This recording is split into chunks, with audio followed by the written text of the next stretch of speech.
మమ్మల్ని రాజకీయ ఉపన్యాసం ఇవ్వమంటే గట్టిగా ఇస్తాం కానీ ఈ ఉపన్యాసం కొంచెం.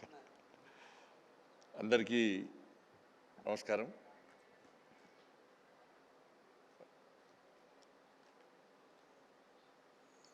వాసన లోకేష్ గారు డౌట్ వచ్చింది అన్నట్టు. వాళ్ళ కుటుంబం అందరు కూడా సినీ ఫీల్డ్కి వచ్చారు, హీరో లేరు, హీరోయిన్ లేరు.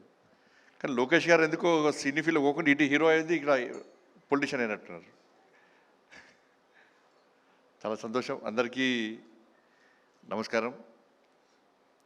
బాలకృష్ణ గారి యొక్క ఈ కార్యక్రమంలో పాల్గొనడం సంతోషం.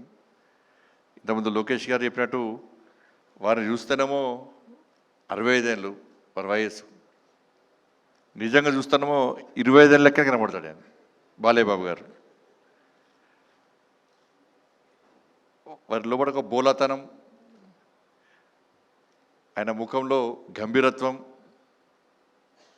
నచ్చిందే చేసే గుణం, నచ్చకుంటే రుద్రతాండవం. అప్పుడు చూస్తున్నా వాళ్ళు అబ్జర్వ్ చేస్తున్నట్టు వారి యాటిట్యూడ్ ఏది, వారు చూస్తుంటే నిజంగా నిర్మోహమాటంగా ఏదైనా ముక్కుసూటిగా చెప్పేటువంటి వ్యక్తి బాలకృష్ణ గారు. చాలా సంతోషం. వారికి వరల్డ్ బుక్ ఆఫ్ రికార్డ్స్లో యూకే సంబంధించి 50 సంవత్సరాలు నిర్విఘ్నంగా నిరంతరంగా సినీ చరిత్రలో 50 సంవత్సరాలు పూర్తి చేసుకున్న సందర్భంలో వారిని గుర్తించి వారికి అవార్డు ఇవ్వడం చాలా సంతోషం. ఇది తెలుగు ప్రజల యొక్క గర్వకారణంగానే భావిస్తాను. వాస్తవానికి వారు డాక్టర్ కావాల్సి ఉండే, కానీ యాక్టర్ అయ్యారు. వాళ్ళ నాన్నగారి కోరిక డాక్టర్ అని తెలుసు నాకు. అంటే కుటుంబ వారసత్వాన్ని ముందుకు తీసుకుపోవాలన్న ఆలోచనతో ఓ రావడం. ఆ రోజు తాతమ్మ కళ నుంచి మంగమ్మ గారి మనవడి వరకు, సమరసింహారెడ్డి నుంచి డాకు మహారాజ్ వరకు, నెక్స్ట్ అఖండ 2 కూడా వచ్చిందని చెప్పారు. చాలా సంతోషం. అప్పటి నుంచి ఇప్పటి వరకు కూడా వారు సక్సెస్ అవుతూ అనేక మంది తెలుగు ప్రేక్షకుల అభిమానాలు పొందుతూ అనేక మంది ప్రేక్షకులను, అనేక మంది అభిమానులను తయారు చేసుకున్నటువంటి ఒక మంచి మహానటుడు బాలకృష్ణ గారు. నేను మధ్యలో కొంతమంది స్టూడెంట్స్ నాకు వచ్చారు. అసలు చిన్న సమస్య మీద నాకు వచ్చినప్పుడు వాళ్ళు తొందర పడుతున్నారు. చాలామంది నాతో ఫోటో దిగాలని ఆడుతుంది వాళ్ళకు. కొంతమంది ఏమో తొందర వెళ్దాం అంటున్నారు. దాదాపు ఒక 100 మంది వచ్చారు చిన్న ఇష్యూ మీద. మీకు ఇంత తొందర ఎందుకు అంటే, లేదు సార్, ఈరోజు బాలకృష్ణ గారి మూవీ వచ్చింది, మా బ్యాచ్మెంట్స్ అందరం కూడా బెట్టు కట్టుకున్నాం, ఆ బెట్టులో ఒక అతను ఓడిపోయిన తర్వాత బెట్ ఏంది అంటే, ఈరోజు మీ అందరిని కూడా బాలకృష్ణ గారి మూవీ తీసుకెళ్తా అని చెప్పాను. అంటే క్లాస్ రూమ్లు మొత్తం కాలేజ్ అందరూ కూడా కలిసిపోయి బాలకృష్ణ గారి మూవీ చూడాలనుకోవడం నిజంగా చాలా గొప్పతనం అది. కాబట్టి అందుకే అప్పుడే అన్నట్టు, అది తాతమ్మ కళ మూవీ మొదటి సినిమా రోజే దానిలో హీరోయిన్గా నడిచిన భానుమతి గారు అన్నారట. నిజంగా బాలకృష్ణ గారు భవిష్యత్తులో మంచి నటుడవుతాడు, చాలా సక్సెస్ అవుతాడని చెప్పి వారు ఏ ముహూర్తాలు అన్నారో అది ఈరోజు నిజమై ఈరోజు అందరి యొక్క మన్నలు పొందినటువంటి ఒక గొప్ప వ్యక్తి బాలకృష్ణ గారు. సరే, అనేక సందర్భాల్లో వారి గురించి తెలుసుకొని నేను ఒక సందర్భంలో ఈ సినీ ఫీల్డ్లో చాలా ఇబ్బందులు పడి అనేక ఒడిదుడులు కొడుకు ఎదుర్కొని అనేక అవమానాలు ఎదుర్కొన్నా కూడా ఎక్కడ కూడా వెనుకడి వేయకుండా, నేను అనుకున్న లక్ష్యం చేరుకోవాలి, ప్రజల మన్నను పొందాలి, నేను ఈ సినీ ఫీల్డ్లో సక్సెస్ కావాలని చెప్పి ఒక లక్ష్యాన్ని ఎంచుకొని ముందు పోతున్న తరుణంలో చాలా సందర్భాలు, గతంలో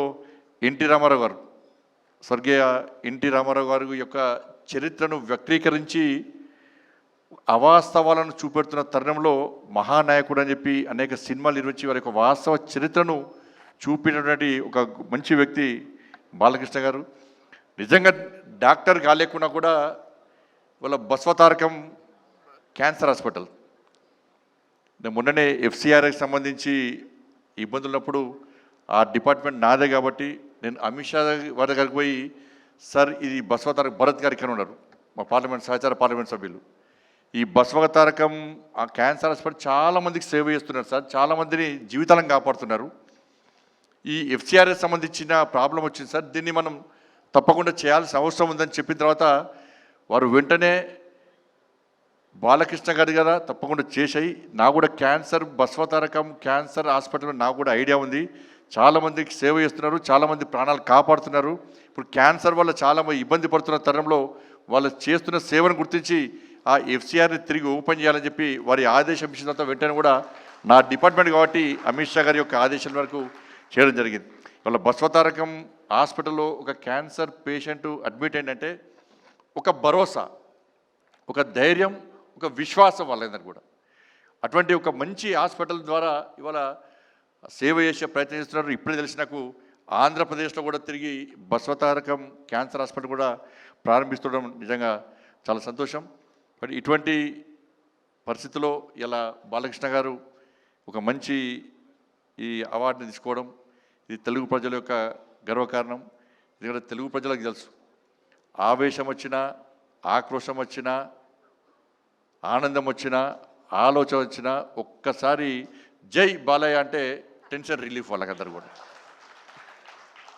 కాబట్టి అటువంటి బాలకృష్ణ గారు ఈరోజు వారి ఫంక్షన్కి నేను రావడం చాలా సంతోషం. భవిష్యత్తులో వారి ఇంకా 65 ఇయర్సే, ఇంకా 35 ఇయర్స్ బాకీ ఉంది. ఇంకా ఈ 35 ఇయర్స్ కూడా మీరు ఇదే